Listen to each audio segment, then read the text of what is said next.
Music by Roshan Singh।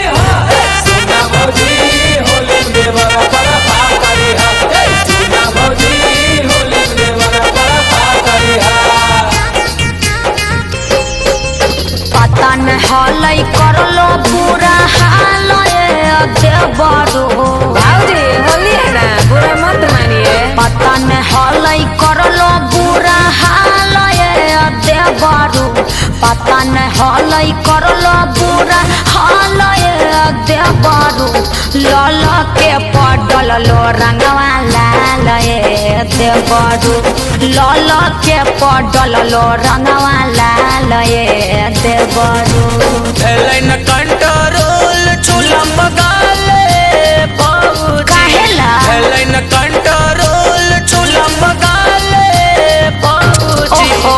उहे जगहिया दिलियो रंगवा डाले भौजी पिटाई हो। उहे जगहिया दिलियो रंगवा डाले भौजी सररररा सररररा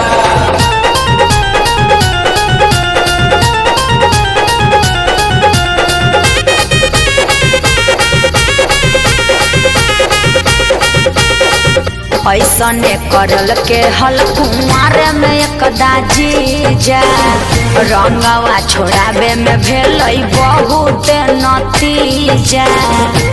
देखो भैया से शिकायत कर देबो जी भाभी जी कर दीजिए ना।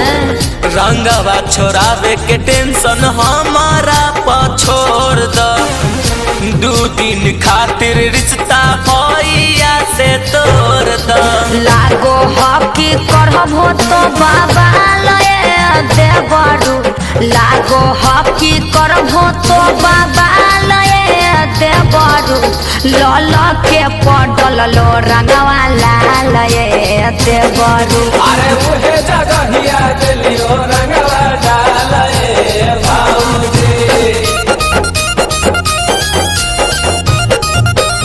होली है सुना भौजी होली में बड़ा बड़ा करी है सुना भौजी होली में बड़ा बड़ा करी मजाके में तो गलती कल हो भारी मन कर दियो देबरू खूब तोरा गारी। भाऊजी थोड़ा सा डलवा लिए हैं और थोड़ा सा और डलवाइएगा तो क्या बिगड़ जाएगा। माचा बराबर ले लो हमारे देहो दोस्त है तो तोहरे चलते रंग कितना हमारो भेले लोस है अमन साहिल तोर ठीक नहीं हो चाल देबरू अमन साहिल तोर ठीक नहीं हो चाल देबरू लल के पडल लोह रंगवा लाल देबरू अरे उहे जगहिया दिलियो